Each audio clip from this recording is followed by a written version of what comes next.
Hello everyone, very good evening to all of you. I once again welcome you all. चलिए सभी लोग फटाफट session में connect हो जाइए और बताइए मेरा ऑडियो वीडियो क्लियर है आप सभी लोगों को।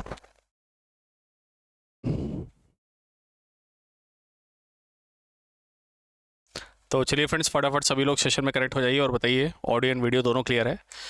और जैसा कि आप लोगों ने लास्ट सेशन पे हम लोगों ने लॉ ऑफ डिमांड के बारे में डिस्कशन किया था, है ना। और उसी पॉइंट को फटाफट रिवाइज करते हैं हम लोग और फिर हम लोग आगे बढ़ते हैं आज के सेशन में। ठीक है।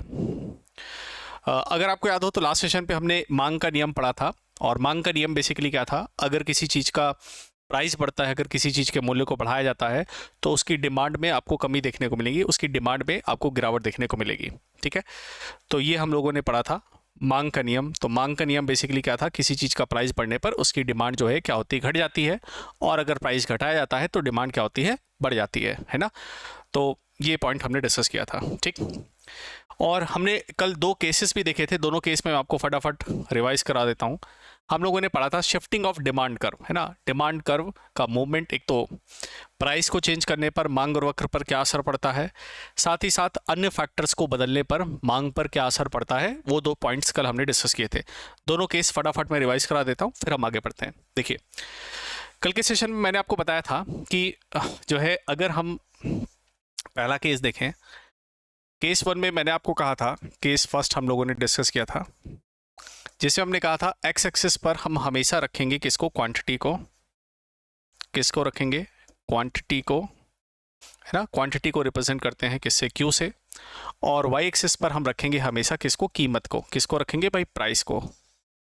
किसको रखेंगे, मूल्य को रखेंगे। और ये हमारी क्या होगी, डिमांड वाली लाइन होगी। ये होगा हमारा डी से डिमांड। तो हमने देखा था किसी वस्तु या सेवा का प्राइस अगर पी है, किसी वस्तु या सेवा का प्राइस अगर पी है और उसका डिमांड डी है तो उसकी क्वांटिटी क्यू की ज़रूरत होती है। तो डिमांड डी है, प्राइस क्या है, पी है, तो क्वांटिटी इसकी क्यू की ज़रूरत है।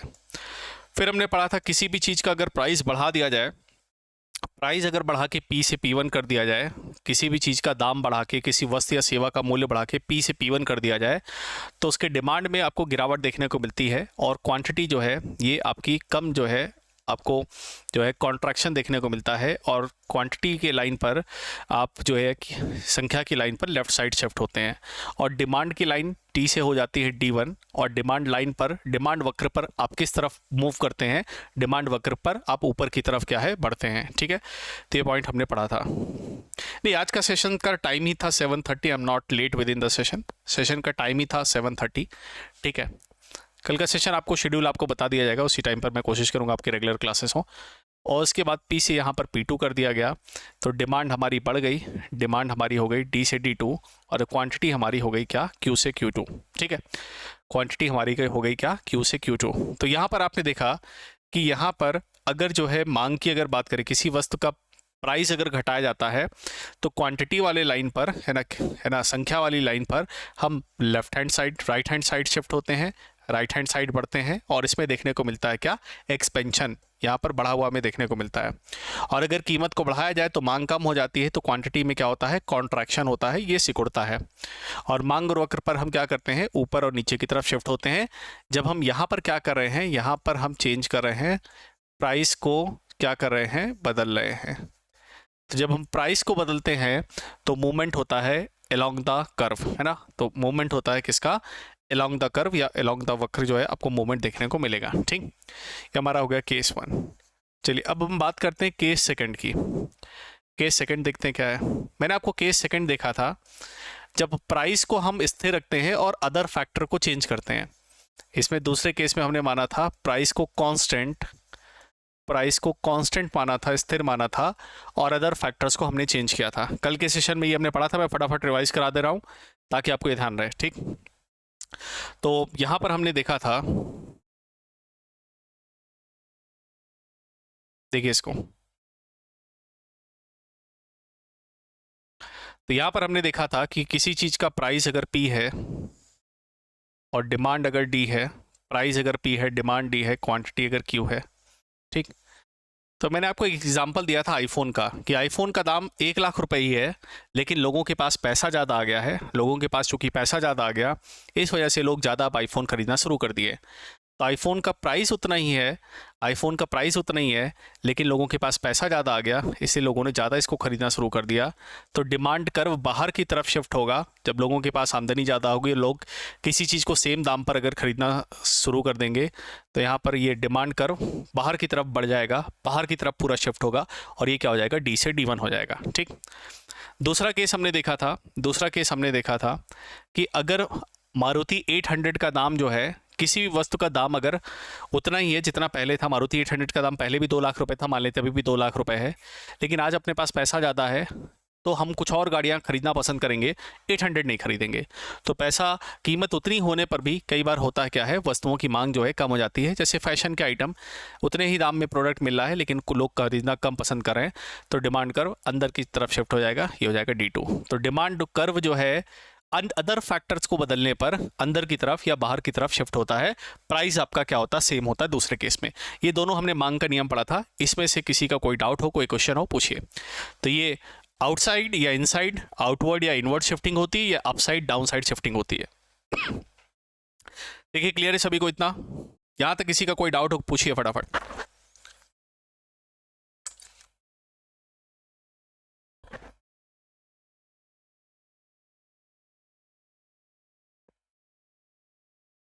क्लास अभी निखिल 7:30 पर ये स्टार्ट हुई है। आज का टाइमिंग 7:30 का है। कल मैं कोशिश करूंगा आपका जो भी टाइमिंग हो एक फिक्स कर लिया जाए, और उसी टाइम पर हम रेगुलर क्लास करेंगे। ठीक है, तो मैं कोशिश करूंगा आपका एक सेशन का एक टाइम फिक्स कर दिया जाए, उसी पर हम लोग सेशन करेंगे। ठीक है, चलिए, तो ये इतनी बातें क्लियर है। ये हमने पिछले सेशन में पढ़ा था, नहीं पढ़ा होगा आपने तो उसको रिवाइज कर लीजिएगा, आपके पास सेशन होगा। चलिए, आज हम लोग बात करेंगे फ्रेंड्स टाइप्स ऑफ गुड्स की।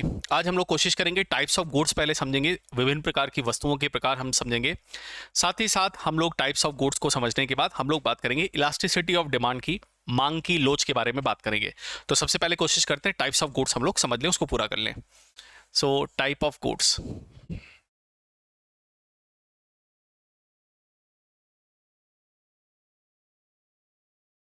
टाइप ऑफ गुड्स, वस्तुओं के प्रकार,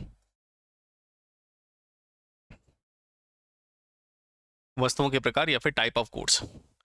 टाइप ऑफ गुड्स में फ्रेंड्स, चलिए पहला टाइप का हम गुड्स देखते हैं। पहला है कॉम्प्लीमेंट्री गुड्स। कॉम्प्लीमेंट्री गुड्स, बहुत ध्यान से देखिएगा, बहुत क्वेश्चंस आते हैं इस एग्जाम में, कई बार पूछा गया। कॉम्प्लीमेंट्री गुड्स, कॉम्प्लीमेंट्री गुड्स को हम लोग कहते हैं पूरक वस्तुएं। गुड्स मतलब होता है वस्तुएं, ठीक है, पूरक वस्तुएं। कॉम्प्लीमेंट्री गुड्स या फिर पूरक वस्तुएं आखिरकार क्या होती हैं, इनको हम समझते हैं। ठीक है, कॉम्प्लीमेंट्री गुड्स फ्रेंड्स वो गुड्स होते हैं जो एक दूसरे पर काफी ज्यादा निर्भर करते हैं। मैं आपको एक एग्जांपल देता हूं, जैसे कार है, कार और पेट्रोल, कार और पेट्रोल या डीजल की अगर मैं बात करूं, फ्यूल की अगर बात करूं, तो कार और पेट्रोल ये एक दूसरे पर काफी निर्भर करते हैं। ये एक दूसरे के लिए क्या है, कॉम्प्लीमेंट्री गुड्स की तरह काम करते हैं। ठीक है, ये एक दूसरे के लिए पूरक वस्तुओं की तरह काम करते हैं। ऐसी अगर आप देखें तो मोबाइल में लगा हुआ सिम, मोबाइल और सिम एक दूसरे के लिए जो है बने हुए हैं। हम बने, तुम बने एक दूसरे के लिए। ठीक है, तो ये बिल्कुल एक दूसरे के लिए बने हुए, एक दूसरे के लिए बने हुए हैं, एक के बिना दूसरा नहीं रह सकता। ऐसी अगर आप देखें तो पेन है ना, हम लोग पेन वगैरह यूज करते हैं, तो पेन में इंक या रिफिल की अगर मैं बात करूं, तो पेन में हम लोग इंक यूज करते हैं या रिफिल, तो ये एक दूसरे के बिना नहीं रह सकते। ठीक है, चलिए एक एग्जांपल देखते हैं। मैं आपको एक एग्जांपल बताता हूं, एग्जाम्पल दिमाग में बैठा के रखिएगा। अगर एग्जाम्पल समझ में आ गया और एग्जाम्पल आपको ध्यान रहा तो क्वेश्चन गलत नहीं करोगे, नहीं तो आता हुआ क्वेश्चन एग्जाम में गलत होता है, इसलिए बात को ध्यान रखिएगा। अभी मैं क्वेश्चन पूछूंगा, आप कुछ जवाब देंगे, बट पहले इसको समझते हैं। देखिए, हमें पता है कि कार का प्राइस अगर बढ़ता है ना, कार का दाम अगर बढ़ता है तो कार की मांग बाजार में क्या होगी, कम होगी। कार का अगर प्राइस बढ़ेगा, कार का अगर मूल्य बढ़ता है, बाजार में कार महंगी होती है, तो सीधी सी बात है लोग कार कम खरीदेंगे, है ना। लोग क्या करेंगे, कार कम खरीदेंगे। अब आपको पता है जब लोग कार कम खरीदेंगे तो उस केस में क्या होगा, पेट्रोल की मांग बढ़ेगी या घटेगी। भाई सीधी सी बात है, अगर कार का दाम बढ़ रहा है तो उस केस में आपको देखने को मिलेगा, कार अगर बहुत महंगी होगी, लोग कार कम खरीदेंगे, तो उस केस में क्या होगी, पेट्रोल की डिमांड क्या होगी, बाजार में कम हो जाएगी। भाई सीधी सी बात है, कार अगर आप बहुत महंगी कर देंगे तो लोग कार खरीदना ज़्यादा पसंद नहीं करेंगे, और कार खरीदना अगर पसंद नहीं करेंगे तो बाजार में पेट्रोल की जो मांग है उसमें क्या होगी, कमी आपको देखने को मिलेगी। उल्टा सोचते हैं, अगर मान लेते हैं बाजार में पेट्रोल का दाम बहुत सस्ता कर दिया जाए, पेट्रोल बहुत सस्ता कर दिया जाए, तो पेट्रोल के सस्ता होने की वजह से आपको बाजार में कार की मांग बढ़ी हुई देखने को मिल सकती है। कारण क्या है, एक दूसरे की पूरक वस्तुएं हैं। पेट्रोल आप 5 रुपए लीटर कर लीजिए, आधे से ज्यादा लोग कार तो इसलिए नहीं खरीदते हैं क्योंकि कार में पेट्रोल डलाना पड़ेगा और वो पेट्रोल बहुत महंगा चल रहा है। तो अगर आप पेट्रोल सस्ता कर दीजिए तो वो कार की मांग को बढ़ा देगा। ठीक, दूसरा एग्जाम्पल देखिए, दूसरा एग्जाम्पल मोबाइल और सिम का देखिए। आप मोबाइल बहुत महंगा कर दीजिए, 2 लाख 5 लाख 10 लाख के मोबाइल कर दिए, मोबाइल बहुत महंगे हो जाएं, तो क्या सिम कोई खरीदेगा? सिम कोई खरीदना पसंद ही नहीं करेगा। क्यों? क्योंकि मोबाइल का मांग बढ़ते ही, मोबाइल का दाम बढ़ते ही सिम की डिमांड भी क्या हो जाएगी, कम हो जाएगी। उल्टा सोचते हैं, आप सिम बहुत सस्ता कर दीजिए तो मोबाइल की मांग बहुत बढ़ जाएगी। मैं आपको एग्जांपल देता हूं, जियो के समय में हुआ क्या था, आपने देखा होगा कि 4G मोबाइल की बाजार में ज़्यादा मांग नहीं चल रही थी। 4G टेक्नोलॉजी तो लॉन्च हो गई थी, 4G तकनीक तो लॉन्च हो चुकी थी बाजार में, लेकिन 4G मोबाइल की मांग ज़्यादा नहीं हो रही थी बाजार में, डिमांड ज़्यादा नहीं थी। लेकिन जियो ने आते ही क्या किया, जियो का सिम सस्ता हो गया, जियो का सिम फ्री हो गया।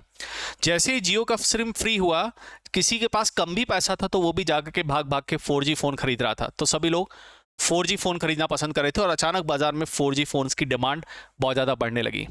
इसका मतलब क्या हुआ, कॉम्प्लीमेंट्री गुड्स एक दूसरे पर काफ़ी ज़्यादा निर्भर करते हैं।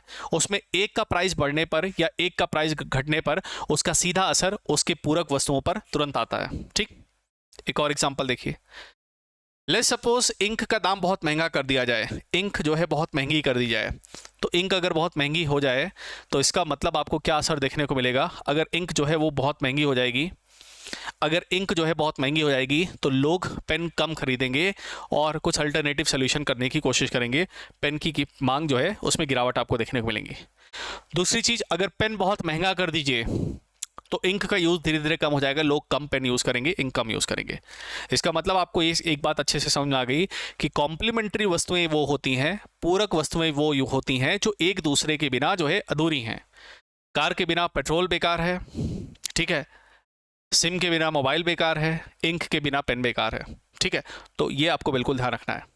देखिए इतनी बात समझ में आ गई, फिर मैं ग्राफ पर चलूँ।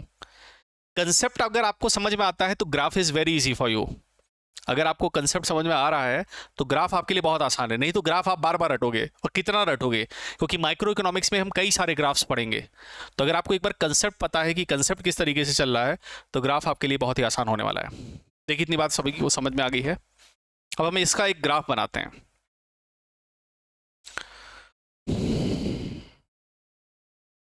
देखिए क्लियर है, चलिए मैं चलता हूं ग्राफ की तरफ, एक दो ग्राफ बनाते हैं इसके। देखिए ध्यान से,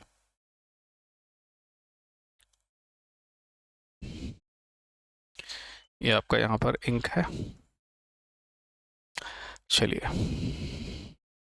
ध्यान से देखिएगा, अब लिखना कुछ नहीं है, बोर्ड पर फोकस करिए। देखिए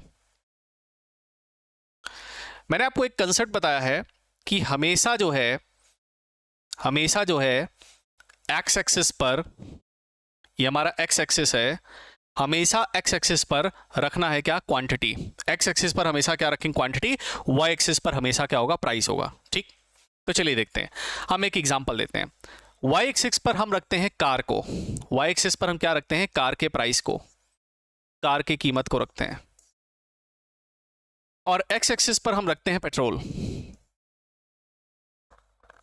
पेट्रोल की क्या रखेंगे, क्वांटिटी, पेट्रोल की क्वांटिटी, पेट्रोल की क्या रखेंगे, क्वांटिटी।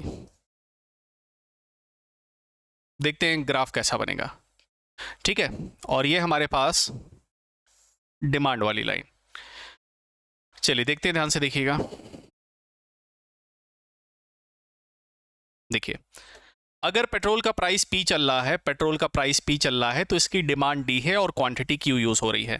क्वांटिटी मतलब संख्या, कितनी संख्या में, कितनी यूनिट में आप पेट्रोल खरीद रहे हैं, 5 लीटर, 10 लीटर, 50 लीटर, 100 लीटर, तो ये है। ठीक, देखिए ध्यान से एग्जांपल देखिए यहाँ पर, अगर आपने पेट्रोल कार का प्राइस बढ़ा दिया, देखिए कार का प्राइस हम बढ़ा रहे हैं, कार का प्राइस बढ़ा के P से P1 कर दिया गया, तो कार का प्राइस बढ़ाते ही होना क्या चाहिए, कार की तो डिमांड कम होगी, लेकिन साथ ही साथ कार का दाम बढ़ते ही पेट्रोल की मांग कम हो जानी चाहिए। और यहाँ पर अगर आप इस ग्राफ में देखें तो यहाँ से ये क्या हो जाएगा, ये Q से Q1 हो जाएगा और ये शिफ्ट हो जाएगा D से D1। और आप देखिए पेट्रोल की जो क्वांटिटी है, पेट्रोल की डिमांड क्या हो गई, घट गई है। मैंने आपको बताया था जब कर्व में आप लेफ्ट साइड की तरफ शिफ्ट हो गए तो ये क्या होता है, घटता है, और राइट साइड की तरफ शिफ्ट हो गए तो क्या होता है, बढ़ता है। तो जैसे ही आपने देखा प्राइस हुआ P से P1 तो आपकी डिमांड क्या है पेट्रोल की, क्या हो गई, घट गई, और ये नेगेटिव स्लोप कर्व इसी चीज को दिखाएगा। दूसरा केस, अगर मान लेते हैं कार को आपने सस्ता कर दिया, कार को कर दिया P से P2, तो कार हो गई सस्ती, तो पेट्रोल की डिमांड जो है ऑटोमेटिकली बढ़ जाएगी। सस्ती कार में लोग थोड़ा महंगा भी पेट्रोल डलवा लेंगे और ये पेट्रोल देखिए Q से Q2 हो जाएगा और ये हो जाएगा T से T2। समझ में आया कि नहीं सभी को, बताइए फटाफट। Is it clear to everyone, बताइए समझ में आ रहा है। I am taking name Nikhil, Mandeep, Arvind, Pooja, भाई देखिए सभी लोग समझ में आ रहा है, कमेंट करिए, रटिएगा मत।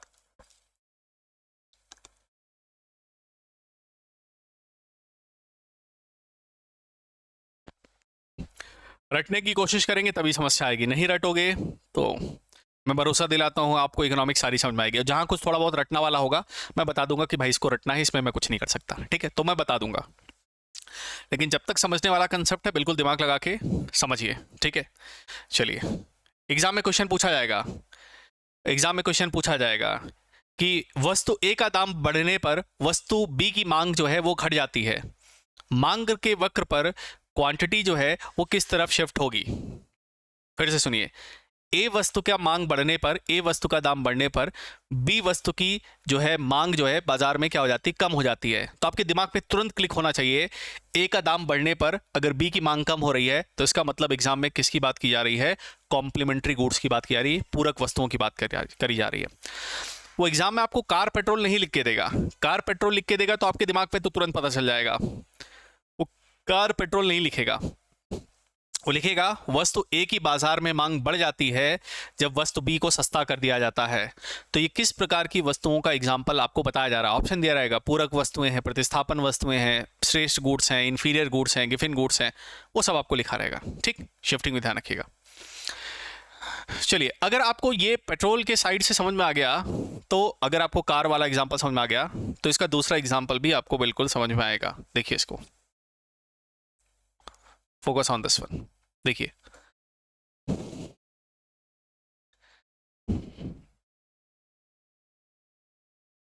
ये हमारे पास प्राइस P है, डिमांड D है और ये क्वांटिटी Q है, ठीक। देखिए अब मैं थोड़ा सा चेंज कर देता हूं, कार की जगह मैं यहां पर कर देता हूं पेट्रोल।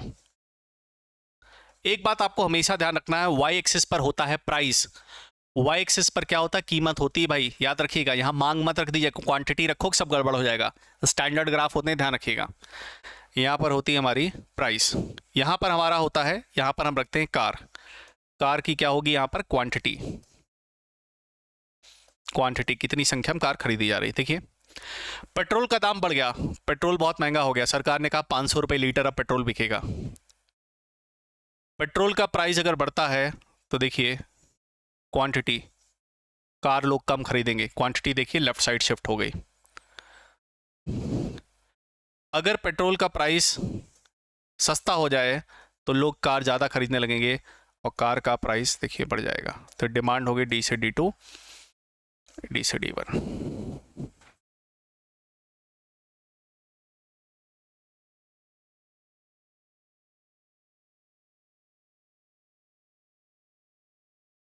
हाँ भाई मैंने लिख तो दिया, जो भी मैं बता रहा हूँ वो सब मैं लिख दे रहा हूँ। देखिए P से P1 हो गया, P से P2 हो गया।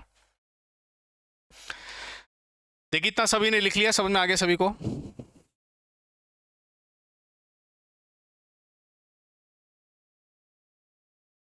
पवन समझ में आ गया?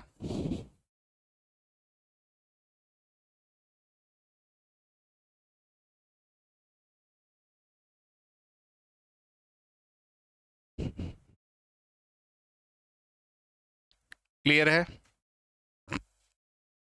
चलिए तो पहला हमें सभी को क्लियर है, कॉम्प्लीमेंट्री गुड्स, पूरक वस्तुएं। अगर आपसे पूछा जाए पूरक वस्तुओं के लिए मांग का वक्र का स्लोप किस तरीके से होता है, तो ये जो स्लोप होता है इसको नेगेटिव स्लोप कर्व कहते हैं। इसको नेगेटिव स्लोप कर्व कहते हैं, नेगेटिव स्लोप।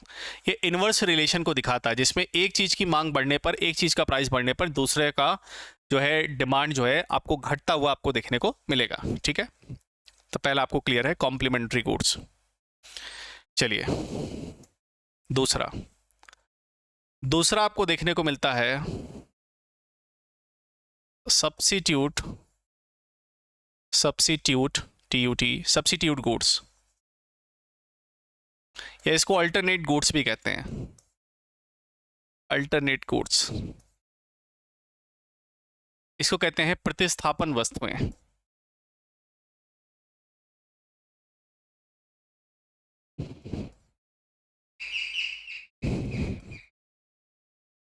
प्रतिस्थापन वस्तु या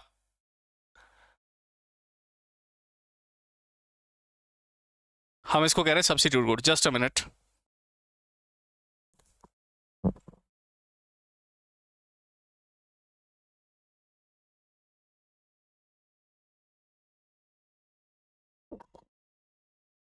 प्रतिस्थापन वस्तु या फिर कह रहे हैं सब्स्टिट्यूट गुड्स। प्रतिस्थापन वस्तु या फिर सब्स्टिट्यूट गुड्स। देखिए सब्स्टिट्यूट गुड्स में क्या होता है,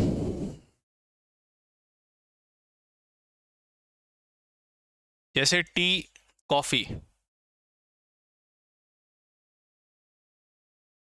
टी और कॉफी, चाय और कॉफी जो है एक दूसरे के लिए एक क्या है, सब्स्टिट्यूट गुड्स हैं, या this one is called as alternate goods.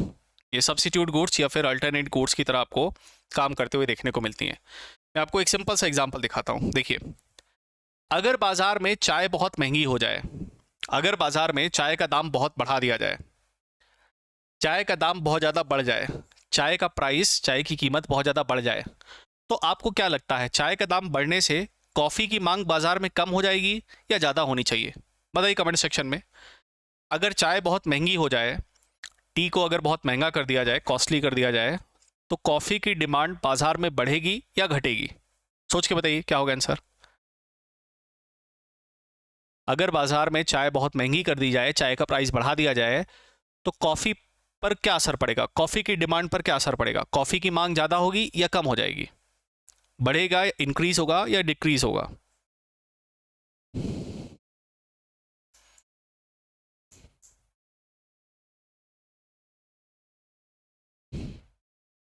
बताइए भाई क्विकली सभी लोग। अगर चाय का दाम बढ़ जाए,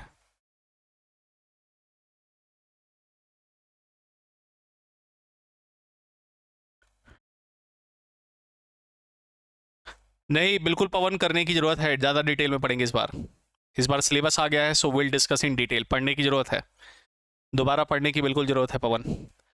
मनदीप, हाँ क्या होगा भाई, कॉफ़ी की डिमांड क्या होगी, बढ़ जाएगी, है ना, क्योंकि लोग क्या करेंगे, चाय का दाम बढ़ गया तो लोग कॉफ़ी को यूज़ करना शुरू कर देंगे, तो कॉफ़ी की मांग बाजार में क्या हो जाएगी, बढ़ जाएगी। हमारे पास सब्स्टिट्यूट अवेलेबल है, हमारे पास इसका अल्टरनेट अवेलेबल है। तो चाय बहुत महंगी कर दोगे तो हम चाय की तरह कॉफ़ी तो बल्कि उससे अच्छी होती तो हम कॉफ़ी यूज़ करना शुरू कर देंगे। ठीक, बिल्कुल कॉफ़ी का यूज़ क्या हो जाएगा, बढ़ जाएगा। उल्टा सोचते हैं, अगर कॉफ़ी का प्राइस बाजार में बहुत ज़्यादा बढ़ जाए, और अमूमन अगर आप देखो तो कॉफ़ी महंगी ही होती है, तो कॉफ़ी का प्राइस अगर बाजार में बहुत महंगा हो जाए तो कॉफ़ी की जगह लोग किस पर शिफ्ट हो जाएंगे, चाय पर शिफ्ट हो जाएंगे, है ना, लोग चाय को यूज़ करना शुरू करेंगे। मतलब एक का दाम बढ़ने पर दूसरे की मांग को बढ़ा दे रहा है, एक का मांग बढ़ने पर वो दूसरी की मांग को बढ़ा दे रहा है ना। जैसे एक एग्जांपल देखिए, जियो एयरटेल,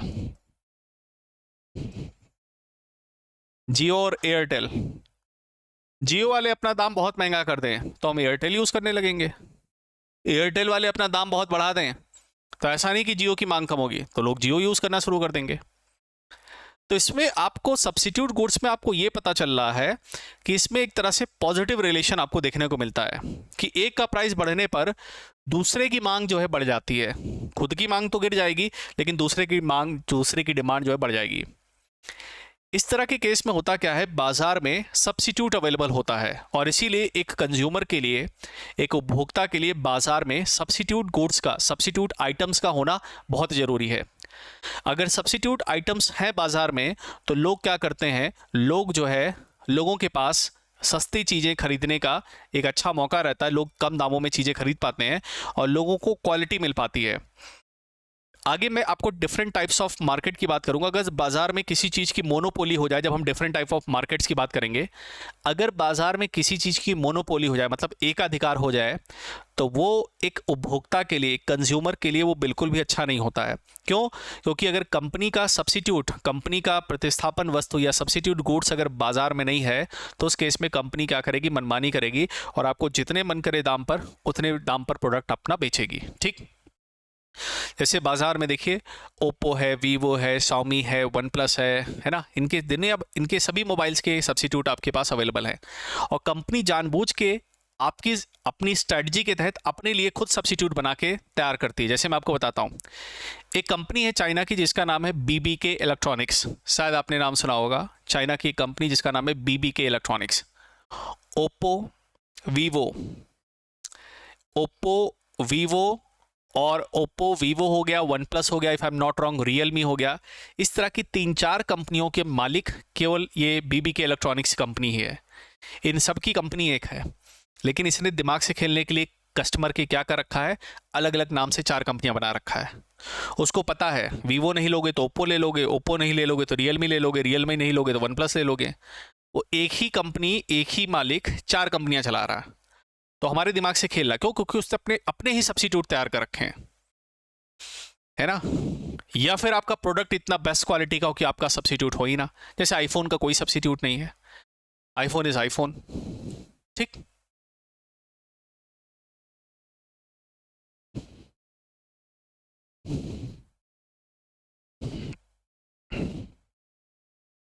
ओके आज CHSL का एग्जाम था, 3 क्वेश्चन पॉलिटी के, तीनों क्लास में कराए हुए थे। चलिए, बहुत अच्छी बात है, दैट्स गुड वन।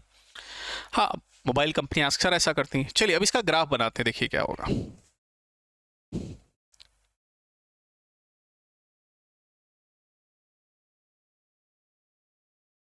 देखिए, एक तरफ रखते हैं टी का क्या रखेंगे, प्राइस। एक तरफ रखेंगे कॉफी की क्या रखेंगे, क्वांटिटी। ठीक, अब ध्यान से सुनिए कि मैं आपको बता रहा हूं ग्राफ बनता कैसे है। ध्यान से देखिए, अब हम समझते हैं ग्राफ बन कैसे रहा। देखिए, अगर मैं जैसे पहले ग्राफ बना रहा था वैसा ही ग्राफ बना दूं तो देखिए क्या समस्या आएगी। देखिए क्या समस्या आएगी। हमारे पास क्वांटिटी क्यू है, प्राइस पी है, डिमांड डी है। चाय का दाम बढ़ेगा तो उस केस में तो कॉफी की क्वांटिटी तो घट जाएगी यार, मतलब गड़बड़ हो रहा है। चाय का दाम बढ़ने पर कॉफी की मांग तो बढ़नी चाहिए ना, लेकिन अगर हम ऐसे ग्राफ बनाएंगे तो इसमें तो घट रहा है। इसका मतलब यह हुआ कि सब्स्टिट्यूट गुड्स के लिए ग्राफ जो है ये नेगेटिव स्लोप का नहीं बनेगा।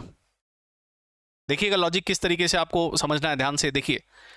प्राइस अगर चाय का दाम बढ़ा के पी से P1 कर दें तो क्वांटिटी, कॉफ़ी की मांग बढ़नी चाहिए थी, लेकिन इस ग्राफ को ऐसे बनाएंगे तो यार क्वांटिटी तो कम होगी, तो मतलब ये ग्राफ ऐसे नहीं बनेगा। तो फिर कैसे बनेगा, चलिए देखते हैं।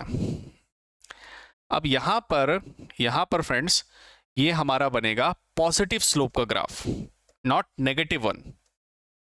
और यही आपके एग्जाम का क्वेश्चन है, पूछा जाता है पेपर में कि प्रतिस्थापन वस्तुओं के लिए पॉजिटिव कर्व बनता है या नेगेटिव स्लोप कर्व बनता है ना, मतलब व्युत्क्रमानुपाती या फिर समानुपाती कर्व बनता है। तो यहां पर बनता है जो है पॉजिटिव स्लोप कर्व। देखिए, प्राइस था P, क्वांटिटी है क्या Q, डिमांड है D। चलिए देखते हैं। चाय का दाम आपने बढ़ा दिया, चाय का दाम आपने बढ़ा के कर दिया P से P1। तो देखते हैं, अब देखिए डिमांड कितनी हो गई, D से D1। और आप देखेंगे चाय की कॉफ़ी की क्वांटिटी देखिए, अब लोग ज़्यादा खरीदने लगे, कॉफ़ी हो गई Q से Q1। तो चाय का दाम बढ़ा तो देखिए कॉफ़ी की डिमांड बढ़ गई, राइट साइड शिफ्ट हो रहे हैं, मतलब डिमांड बढ़ गई, पॉजिटिव स्लोप कर्व। इसी तरह से अगर हम दूसरा देखें कि चाय का अगर दाम आप घटा दीजिए, चाय का प्राइस अगर कम हो जाए चाय का प्राइस अगर कम हो जाए तो चाय लोग खरीदेंगे, साथ ही साथ लोग कॉफ़ी भी खरीदेंगे, लेकिन कॉफ़ी की डिमांड थोड़ी क्या हो जाएगी, कम हो जाएगी। भाई चाय सस्ती हो जाएगी तो लोग चाय भी खरीदना पसंद करेंगे। देखिए यहाँ पर बन गया। तो ये कैसा कर्व है, ये हमारा पॉजिटिव स्लोप कर्व है।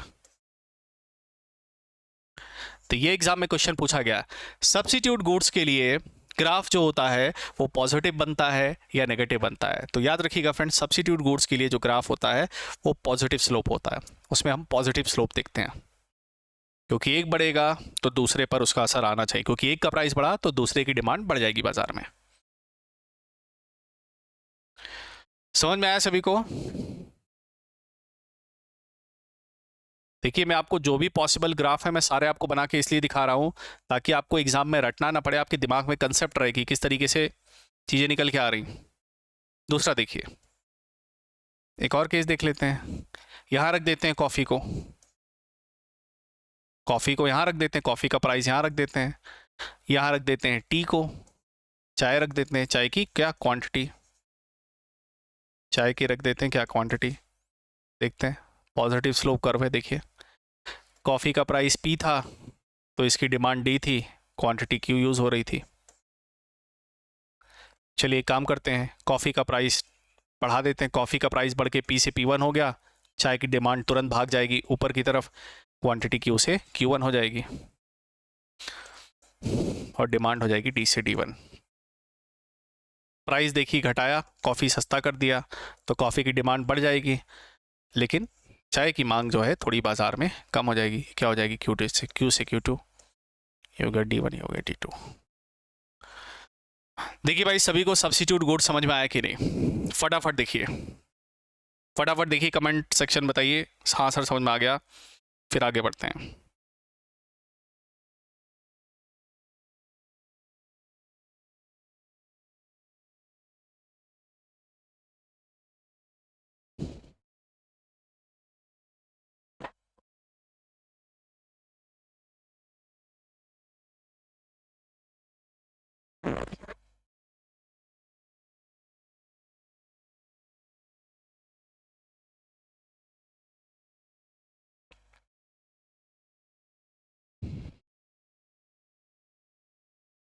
आ गया?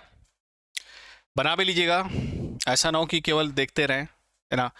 पिक्चर की तरह देखते मत रहिए, कॉपी में नोट्स भी बनाते रहिए, साथ के साथ बनाएंगे तो ज़्यादा समझ में आएगा, इसीलिए मैं आपको लिखने का टाइम भी दे रहा हूँ। ठीक है, तो फटाफट लिखते भी रहिए।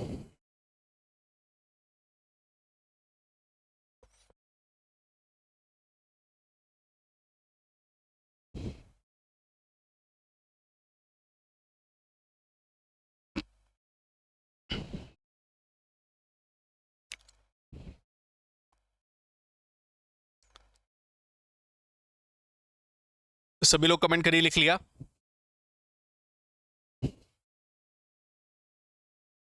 ओके चलिए, तो सब्स्टिट्यूट गुड्स या अल्टरनेट गुड्स के बारे में हमें समझ में आ गया। ठीक, चलिए अगला देखते हैं, नेक्स्ट वन।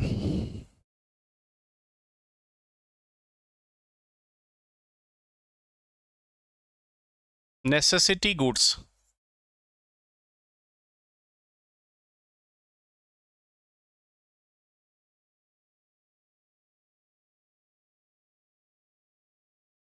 आवश्यक वस्तुएं, नेसेसिटी गुड्स या फिर आवश्यक वस्तुएं। एग्जाम्पल देखते हैं, एग्जाम्पल से याद रखिए। सॉल्ट, नमक, अब तो टूथपेस्ट में भी भाई नमक आने लगा। नमक, सॉल्ट, ध्यान से देखते हैं। नमक का दाम बढ़ गया है, नमक का प्राइस मान लेते हैं, खाने में, अपने खाने में हम लोग 2 टेबल स्पून या फिर 2 चम्मच नमक का प्रयोग करते हैं, मान लेते हैं, स्वाद अनुसार होता है, 2 चम्मच मान लेते हैं। बाजार में नमक का दाम बहुत ज़्यादा बढ़ गया, नमक का प्राइस हो गया 500 रुपये किलो। तो इसका मतलब क्या, अब 2 चम्मच नमक की जगह आप आधा चम्मच नमक से काम चलाओगे क्या? क्या आपकी यूज़ पर फर्क पड़ेगा? बिल्कुल नहीं। 500 रुपये कर दो तब भी तो नमक 2 चम्मच पड़ता है, तो 2 चम्मच के डाल के ही खा पाएंगे, आधे चम्मच में तो फ़ायदा ही क्या, नहीं खा पाएंगे। ठीक, दूसरा, आप नमक का दाम घटा दो, नमक हो जाए 2 रुपये किलो, तो नमक 2 रुपये किलो हो जाए तो ऐसा क्या होगा, क्या खाने में पहले 2 चम्मच नमक डालते तब 10 चम्मच नमक डालेंगे? क्यों? क्योंकि नमक सस्ता हो गया तो ज़्यादा नमक खा लो। ऐसा होगा क्या? नहीं। इसका मतलब जो नेसेसिटी गुड्स होते हैं, जो आवश्यक वस्तुएं होती हैं, सीधी सी बात है, वो मांग के नियम का उल्लंघन करती हैं, वो contradiction of law of demand करती हैं।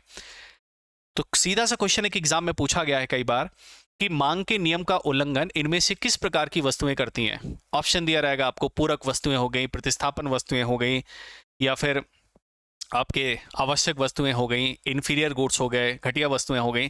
तो कौन मांग के नियम का उल्लंघन करता पूरी तरीके से? आवश्यक वस्तुएं, नेसेसिटी गुड्स। एक और एग्जांपल आपको देता हूं। मेडिसिन, मेडिसिन, दवाइयां।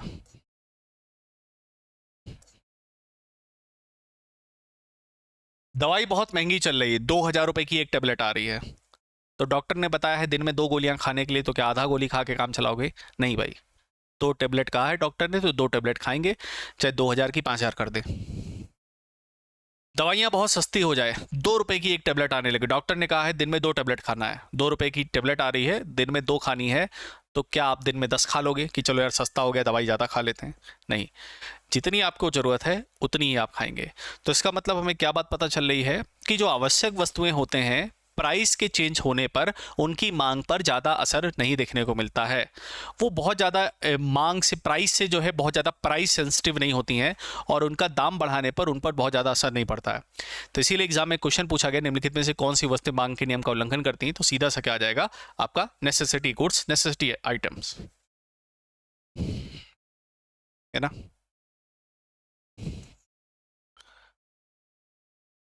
ये डज नॉट फॉलो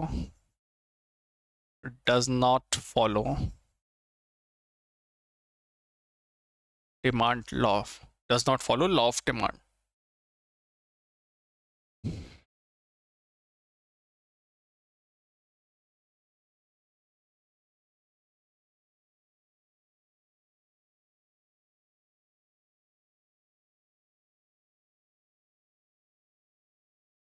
मांग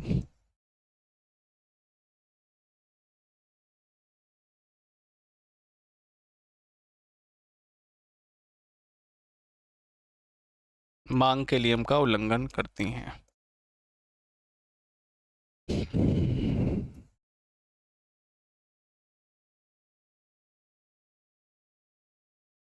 मांग के नियम का उल्लंघन कौन सी वस्तुएं करती हैं? नेसेसिटी गुड्स, या फिर आवश्यक वस्तुएं। आवश्यक वस्तुएं आपको हमेशा मांग के नियम का उल्लंघन करते हुए देखने को मिलेंगी।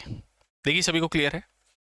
तो एग्जाम्पल मैंने आपको दिया, जैसे नमक वगैरह हो गया, या इस तरह की चीज़ें जो बहुत ही ज़्यादा आवश्यक हैं, वो बिल्कुल भी मांग के नियम का उल्लंघन करती हैं, और वो मांग के नियम को फॉलो नहीं करती हैं। अब चूंकि ये मांग के नियम का उल्लंघन ही नहीं करती, मांग के नियम का उल्लंघन करती है, मांग के नियम को फॉलो नहीं करती, तो इसका मैं कोई ग्राफ नहीं बना सकता। क्यों? क्योंकि ग्राफ तो हम तब बनाएंगे ना जब ये मांग के नियम को फॉलो करेंगे। अब जब मांग के नियम को ये फॉलो ही नहीं करते, तो इसका हम ग्राफ कैसे बनाएं? ठीक है, तो इसका कोई ग्राफ नहीं बनता। ठीक है, तो नेसेसिटी गुड्स, आवश्यक वस्तुएं, वो जो कि मांग के नियम का उल्लंघन करती हैं, इनके लिए मांग का वक्र नहीं फॉलो करता है, नहीं बनता है। ठीक। पॉजिटिव निगेटिव कैसे आप बनाएंगे, कोई फर्क नहीं पड़ेगा, क्योंकि ये प्राइस सेंसिटिव है ही नहीं, ये कांस्टेंट तरीके से आपको देखने को मिलेंगे। ठीक, तो बिल्कुल ध्यान रखिएगा।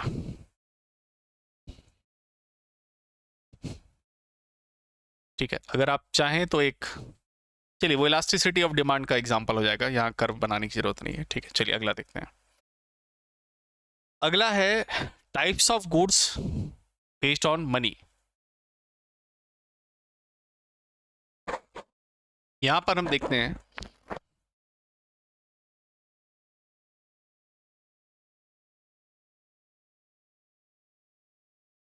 टाइप ऑफ गुड्स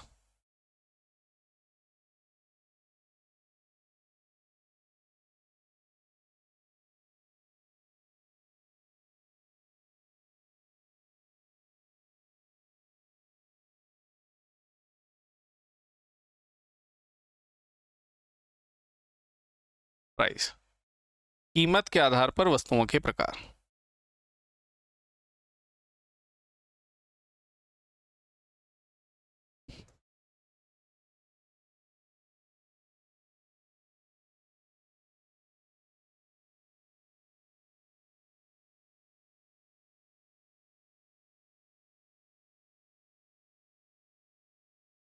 कीमत के आधार पर वस्तुओं के प्रकार, इसमें देखिए 3 तरह की वस्तुएं हम लोग देखने को मिलती है।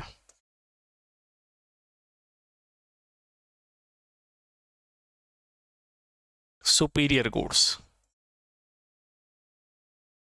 इसको हम लोग कहते हैं श्रेष्ठ वस्तुएं।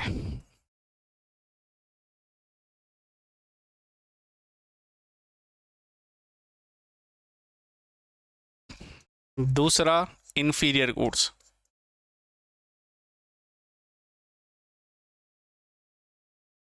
इंफीरियर गुड्स घटिया वस्तुएं।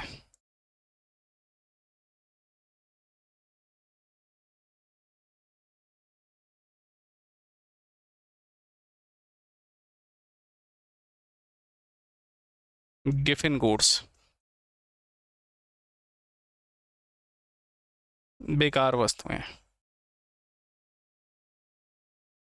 ठीक है, तो किसी चीज के प्राइस के बेसिस पर, मतलब उसकी क्वालिटी कितनी अच्छी है, उसके बेसिस पर आप जो है 3 तरह के गुड्स को डिवाइड कर सकते हैं। ठीक है, इसमें आपको सबसे पहली कैटेगरी में देखने को मिलेगा सुपीरियर गुड्स। सुपीरियर गुड्स मतलब श्रेष्ठ वस्तुएं, मतलब जो सबसे one of the best quality की हैं, उससे अच्छे क्वालिटी के प्रोडक्ट नहीं अवेलेबल हैं। ठीक है, ये 100% यूजर के डिमांड को सेटिस्फाई करती हैं। तो मतलब मैं अगर कोई सुपीरियर गुड्स परचेज करता हूं तो मैं उससे 100% संतुष्ट रहूंगा, सेटिस्फाई रहूंगा। मेरे दिमाग में नहीं, ये नहीं आएगा कि यार इसमें इसकी जगह यार ये चीज़ होती, वो ले लिया होता, ये ले लिया होता। नहीं, if you are having the superior goods you are fully satisfied.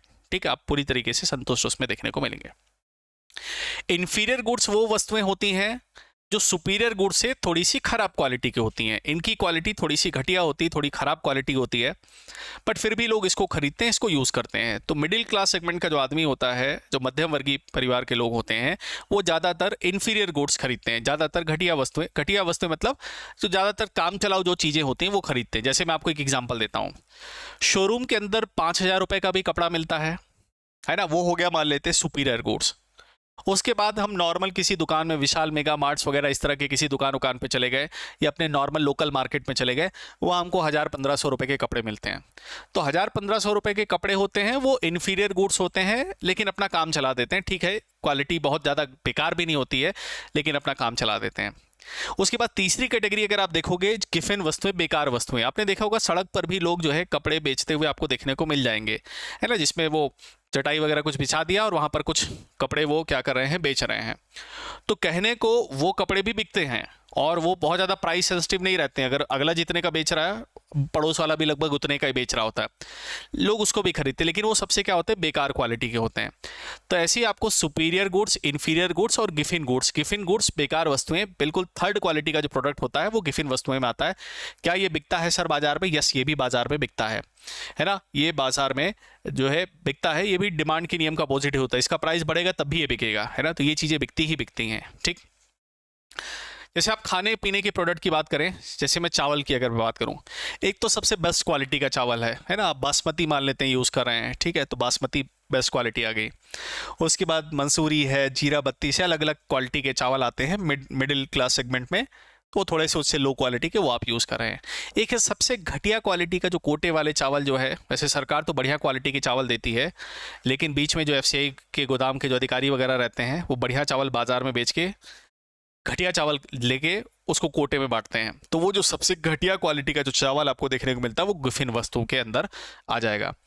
तो गिफिन वस्तुएं क्या होती हैं? जो सबसे बेकार क्वालिटी की वस्तुएं होती हैं। ठीक है, सुपीरियर गुड्स सबसे श्रेष्ठ है, ये 100% आपकी डिमांड को सेटिस्फाई करेंगे। ये 100% आपकी डिमांड को क्या करेंगे? सेटिस्फाई करेंगे। देखिए इतनी बातें सभी को क्लियर है, फिर आगे बढ़े। देखिए लिख लिया सभी ने?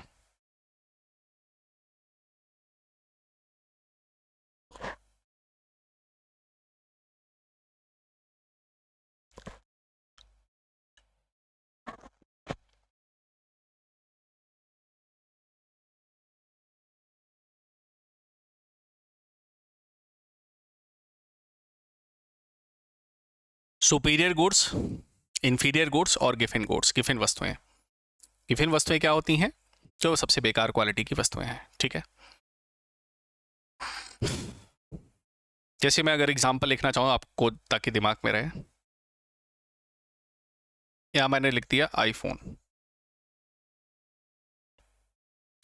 चलिए सैमसंग को भी डाल देता हूँ यहाँ पर।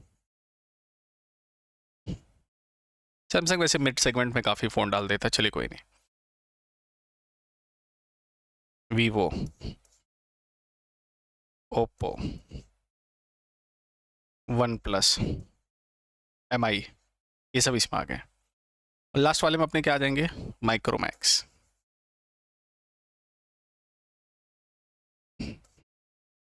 लावा, अब ये सब तो खत्म ही हो गए हैं। कार्बन, कार्बन, रियलमी, ये सब डाल दीजिए इसमें, है ना। तो सबसे सुपीरियर क्वालिटी, सबसे बेस्ट क्वालिटी, घटिया वस्तुएं, उसे सेगमेंट, और ये, ठीक है। ठीक, चलिए अब मैं एक लाइन लिखता हूं और आप जवाब बताइएगा। क्वेश्चन मैं कुछ लिखता हूं, ध्यान से देख के आंसर बताइएगा।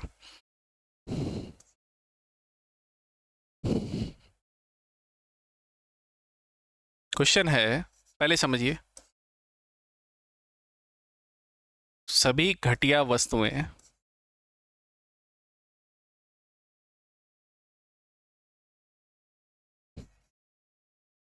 गिफिन है,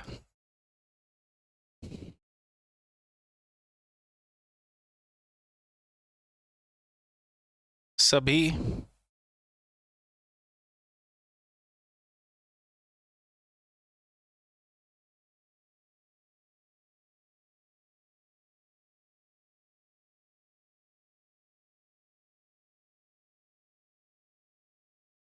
घटिया हैं।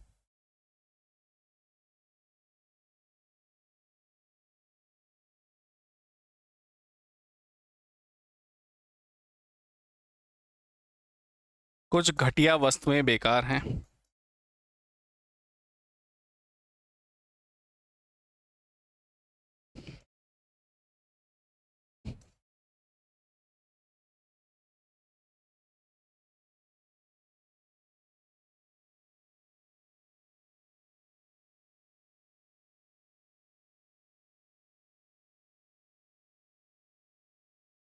सभी बेकार वस्तु घटिया है। बताइए कौन सा स्टेटमेंट सही होगा, बताइए कमेंट सेक्शन फटाफट।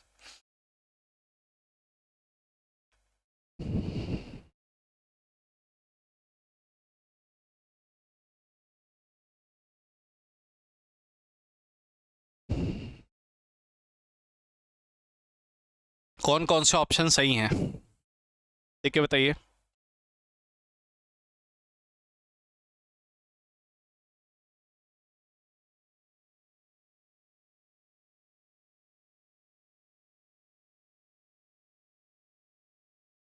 कौन कौन से ऑप्शन यहाँ सही हैं, चलिए मैं आपको एक एग्जांपल देता हूँ।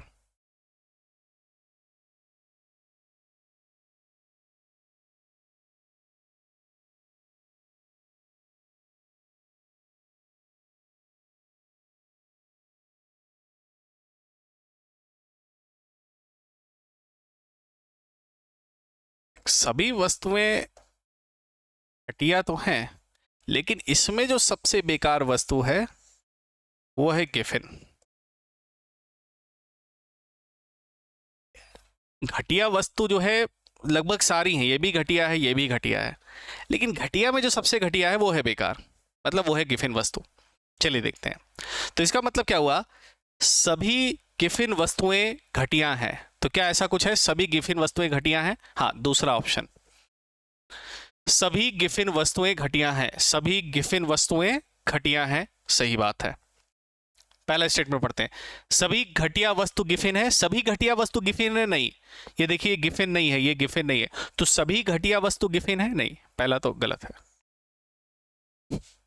अगला पढ़ते हैं, कुछ घटिया वस्तु बेकार हैं, कुछ घटिया वस्तु बेकार हैं, कुछ घटिया वस्तु गिफिन है, मतलब बेकार कहूं या गिफिन कह दूं, तो कुछ घटिया वस्तु बेकार हैं, तीसरा सही है। अगला, सभी बेकार वस्तु घटिया हैं, सभी बेकार वस्तु क्या है, सभी बेकार वस्तुएं जो हैं, सभी बेकार वस्तुएं क्या है, घटिया हैं। तो देखिए सभी बेकार वस्तुएं घटिया तो हैं ही, ये ऑप्शन भी सही है। तो ऑप्शन नंबर 2, 3, 4, तीन ऑप्शन आपको यहां पर सही देखने को मिलेंगे। इनमें से आपको किसी भी तरीके से क्वेश्चन पूछा जा सकता है। ध्यान रखिएगा, जो गिफिन वस्तुएं हैं, जो बेकार वस्तुएं, वो घटिया तो हैं, लेकिन सभी घटिया वस्तुएं बेकार हैं ऐसा नहीं है। देखिए सभी को समझ में आया इतना, ये लाइन देखिए समझ में आ रहा है कि नहीं, CGL का पूछा गया क्वेश्चन है, कंफ्यूज नहीं होना, अगर पता है, कंसेप्ट पता है तो सही करेंगे। सुपीरियर वस्तु तो सबसे अलग है, वो अलग कैटेगरी है। जो घटिया वस्तुएं हैं, मतलब जो आपके इन्फीरियर गुड्स हैं, वो इन्फीरियर गुड्स की क्वालिटी तो खराब है, लेकिन उनमें जो सबसे खराब क्वालिटी का है, जो सबसे बेकार है, वो बन जाता है गिफिन गुड्स। गिफिन गुड्स वो है जो सबसे बेकार क्वालिटी का है, जो सबसे थर्ड क्लास या सबसे बेकार क्वालिटी का है। और जो आपके कुछ गिफिन गुड्स हैं वो घटिया तो होते हैं, लेकिन सभी घटिया वस्तु गिफिन होंगे ऐसा बिल्कुल भी नहीं है।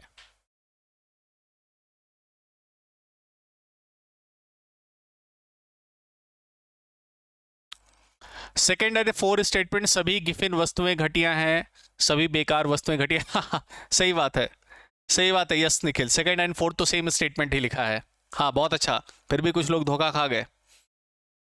सेकेंड और फोर्थ तो सेम स्टेटमेंट है, गुड वन।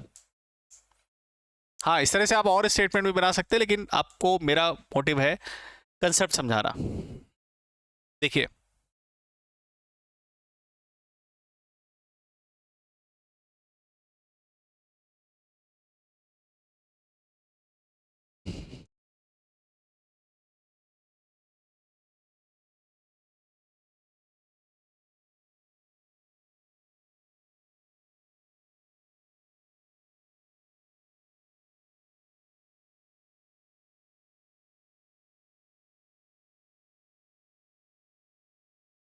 देखिए